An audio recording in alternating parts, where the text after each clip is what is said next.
गणाधीश जो ईश सर्वा गुणांचा, मुळारंभ आरंभ तो निर्गुणाचा.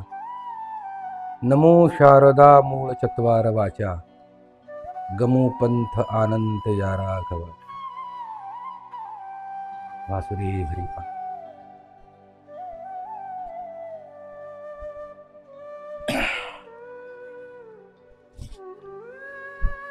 ओम नमो आद्या वेद प्रतिपाद्या, जय जय स्वसंवेद्या आत्मरूपा.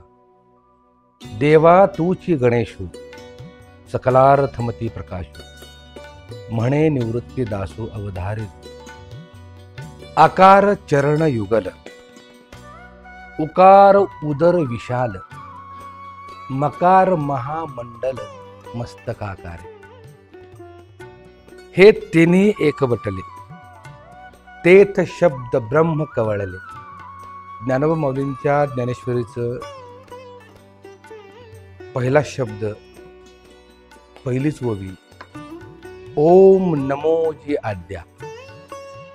ओम या शब्दामध्ये खऱ्या अर्थानं गणपतीचं रूप दडले.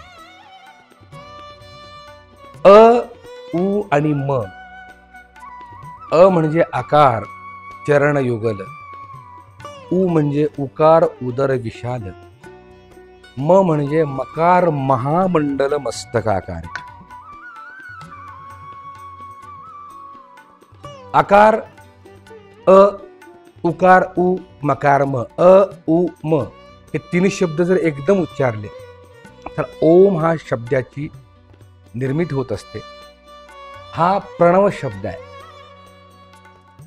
सगुण रूपात ज्यावेळेला भगवंत येतात त्यावेळेला आकार उकार मकार, ब्रह्मा विष्णू महेश. आणि या ब्रह्मा विष्णू आणि महेशांची मूळ स्वरूप काय आहेत तर रजोगुण, सत्वगुण आणि तमोगुण. अशी तीन गुण मिळून ज्यावेळेला एकत्र येतात आणि त्रिगुणात्मक शरीर ज्यावेळेला भगवंत धारण करतात त्यावेळेला तो निर्गुण परमात्मा सगुणात येतो आणि आपला ह्या विश्वामध्ये खेळ खेळत असतो. असं संतांचं खूप सुंदर तुम्हा मला दिलेलं त्याने दिलेला तो उपदेश आहे. ओम सृष्टीची सुरुवात. गणाधीश जो ईश सर्व गुणांचा. समर्थ रामदास स्वामींच्या मनाच्या श्लोक या ग्रंथातील पहिलीच ओवी आहे. गणाधीश जो ईश सर्व गुणांचा, मुळारंभ आरंभ तो निर्गुणाचा. नमो शारदा मूळ चत्वार वाचा, गमू पंथ आनंद या राघवा. गणाधीश, गण आधीश. गण म्हणजे कोणत्याही कार्याची सुरुवात.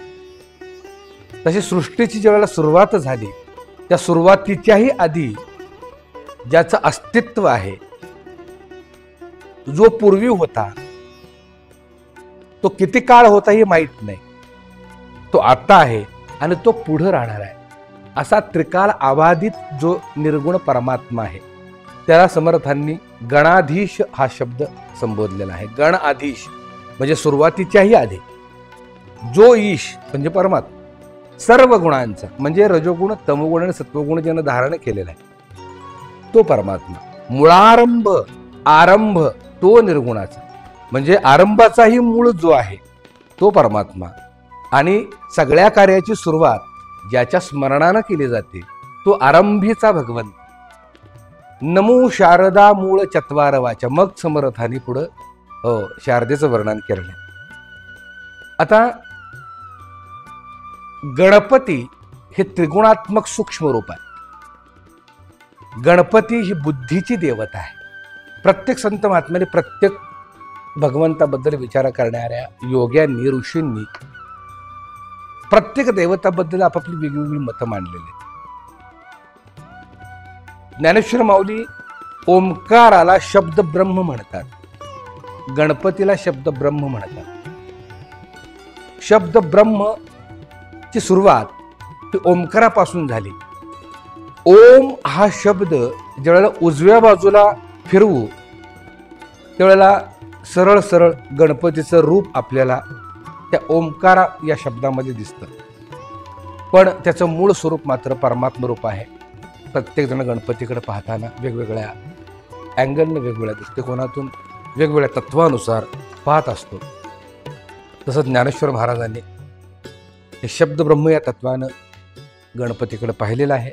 समर्थांनी या सृष्टीची सुरुवात ज्या वेळेला झाली त्याच्या आधीपासूनचं ज्याचं वास्तव्य आहे अशा व्यापक परमात्म्याचं ते मूळ रूप आहे असं समर्थ रामदास स्वामी सांगताना सांगतात. आता निर्गुण परमात्मा जो आहे तो निर्गुण परमात्मा शक्तिरूपानं सृष्टीमध्ये वास करतो, किंबहुना सृष्टीच त्याच्यात वास करते असं म्हणायला काही हरकत नाही. त्याच भगवंतानं मायेची निर्मिती केली, स्व मायेचे आडवस्त्र असं नाव दिलं. मायेची निर्मिती केली आणि त्या मायेतून 3 गुण जन्माला आले, एक रजोगुण, तमोगुण आणि सत्वगुण. हे तिन्ही गुण सगुणाची शक्ती आहेत. ही तिन्ही गुण ही मायेची आधारस्तंभ आहेत. ही तिन्ही गुण ब्रह्मा, विष्णू आणि महेशाच्या तत्वानं या ठिकाणी मांडले गेलेले आहेत. रजोगुण म्हणजे निर्मिती, सत्वगुण म्हणजे जे निर्माण झालेलं आहे त्याचा आधार, त्याला शक्ती पुरवणं आणि ते चालवणं, त्याला सत्वगुण म्हटलेलं आहे. आणि तमोगुण म्हणजे या निर्माण जे झालेलं आहे हो त्याचा शेवट, म्हणजे उत्पत्ती, स्थिती, लय, generate, operate, destroyed. Electron, positron, neutron अशी ही विविध शक्ती आहेत, विविध रूप आहेत. ही तिन्ही ज्यावेळेला एकत्र मानतात त्यावेळेला खऱ्या अर्थानं सगुण रूप निर्माण होत असतं. सगुण या शब्दाचा अर्थ आहे गुणासहित आणि निर्गुण या शब्दाचा अर्थ आहे गुणरहित. निर्गुण परमात्मा हा गुणरहित आहे, परंतु तो व्यापक आहे. आणि सगुण परमात्मा हा गणपतीच्या रूपानं आपल्याला दर्शन देतो. हे संतांचं म्हणणं आहे, किंबहुना संतांचा तो अनुभव आहे. रामकृष्ण.